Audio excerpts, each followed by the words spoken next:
দর্শক, আশিক এগ্রিকালচারের পক্ষ থেকে আবার একটা নতুন ভিডিও নিয়ে উপস্থিত হলাম আপনাদের সামনে। ভিডিওতে দেখানোর চেষ্টা করছি কলা বাগানে এখানে ছিল পেঁয়াজ উঠে নেওয়ার পর কলা গাছগুলো এভাবে ডাঁড়া বেঁধে দিয়েছি চাষ দেওয়ার পর, এবং আমার অন্যান্য চাষ সম্বন্ধে আপনাদের দেখানোর চেষ্টা করছি আমার কৃষি বিষয়ক চ্যানেলে। তো আমার চাষবাস এটা হচ্ছে গবাদি পশু খাদ্য ঘাস, আর তার পাশে দেখানোর চেষ্টা করছি পটল। এটা আমার পটল ক্ষেত।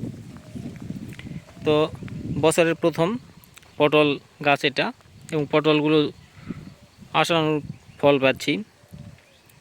খুব সুন্দরভাবে পটলগুলো ধরে উঠছে, বেড়ে উঠতেছে। এবং ওই পাশে দেখতে পাচ্ছেন আর একটা পটল ক্ষেত। তো আমি আপনাদের দেখানোর চেষ্টা করব যে মূল ভিডিওটা হচ্ছে পটল চাষকে কেন্দ্র করে। তো দেখানোর চেষ্টা করছি পটলগুলো কত সুন্দরভাবে ধরছে এবং কত সুন্দর ফলন হয়েছে। এর পেছনের কারণ কি,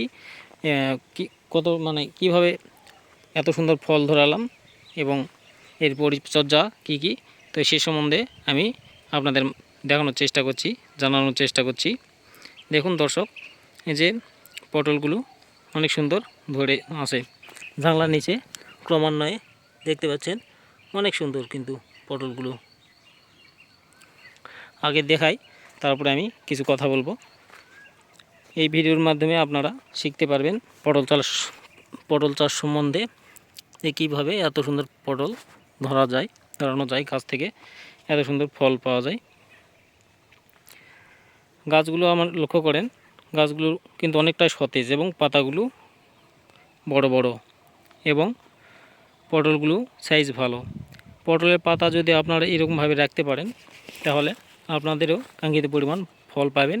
পটলগুলো দর্শক দেখেন। তো আপনাদের প্রথম খেয়াল রাখতে হবে পটলের পাতাগুলো যাতে সতেজ থাকে, বড় থাকে। তো তার জন্য আপনাদের খেয়াল রাখতে হবে যে পাতাগুলো যাতে কুঁকড়িয়ে না যায়, এবং পটলের যে ডগাগুলো, এই ডগাগুলো যাতে কুঁকড়িয়ে না যায়। তো কুঁকড়ে যাওয়ার কারণ হচ্ছে পটলের যে শোষক পোকা, সাদামাছি, থ্রিপস পোকা, তো এই সমস্ত পোকা কিন্তু আগে আপনাদের দমন করতে হবে। তো দমন করার ক্ষেত্রে আপনারা প্রথমত ইমিডাক্লোপিড গ্রুপের কীটনাশক ব্যবহার করতে পারেন। তো ইমিডাক্লোপিড গ্রুপের কীটনাশক বা সিনজেন্টার পেগাসাস, এরকম বিভিন্ন রকম আপনারা কীটনাশক পেয়ে যাবেন। তো সেই সমস্ত কীটনাশক ব্যবহার করলে আপনাদের যে শোষক পোকাটা সেটি দমন হবে এবং এত সুন্দর ফল পাবেন। শোষক পোকা পাতার রস চুষে খায় এবং সেই সাথে গাছকে দুর্বল করে ফেলে, যার কারণে আপনাদের কাঙ্ক্ষিত ফল আসে না।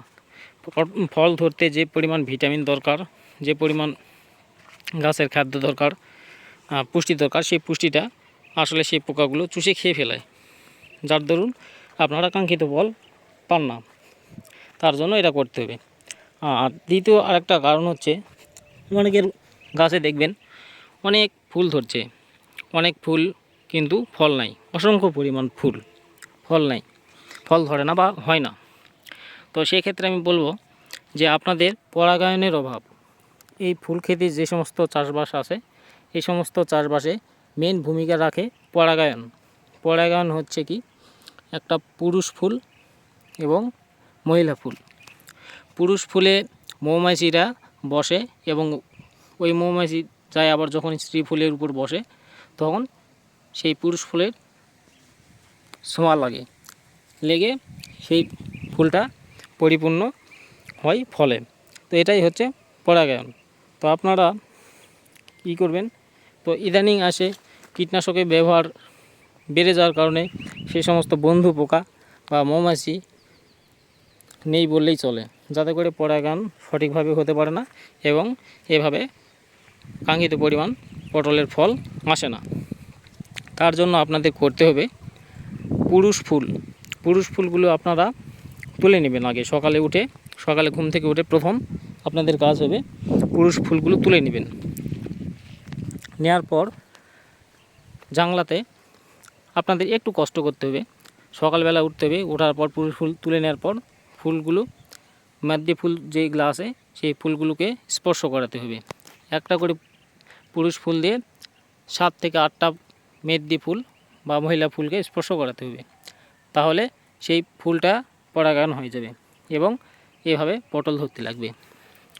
যতগুলো ফুল ততগুলোই ফল। এভাবে আপনারা করতে থাকুন, দেখবেন আমার এই ভিডিওতে যেরকম দেখতে পাচ্ছেন পটল, এই পটলের মতো আপনারাও পটল ধরাতে পারবেন এবং কাঙ্ক্ষিত ফল পাবেন এবং আশা করি আপনারা লাভের মুখ দেখবেন।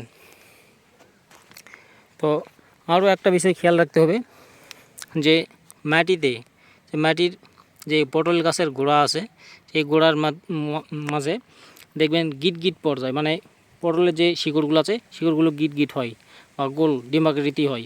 তো ওটার কারণে হয় কি, গাছটা কুঁকড়িয়ে যায় এবং গাছটা মেলে না, গাছটা নষ্ট হয়ে যায়।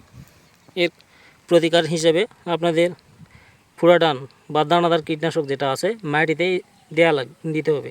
যখন পটলের বেড করবেন এভাবে, তখন মাটিতে দেবেন, দেওয়ার পর এভাবে বেড করে দেবেন এবং যখন বৃষ্টি হবে বৃষ্টিতে আপনারা এই পটলের জমিতে দানাদার কীটনাশক ছিটিয়ে দিতে পারেন। এতে করে মাটির যে কৃমি বা মাটির অন্যান্য যেগুলো শত্রু আছে সেগুলো ধ্বংস হবে এবং আপনারা কাঙ্ক্ষিত ফল পাবেন।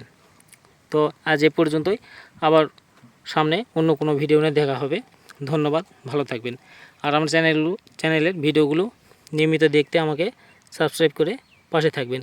আর বন্ধুরা, কষ্ট করে ভিডিওগুলো করি, একটা লাইক দিয়ে আমাকে উৎসাহিত করবেন পরবর্তী ভিডিও করার জন্য। ধন্যবাদ।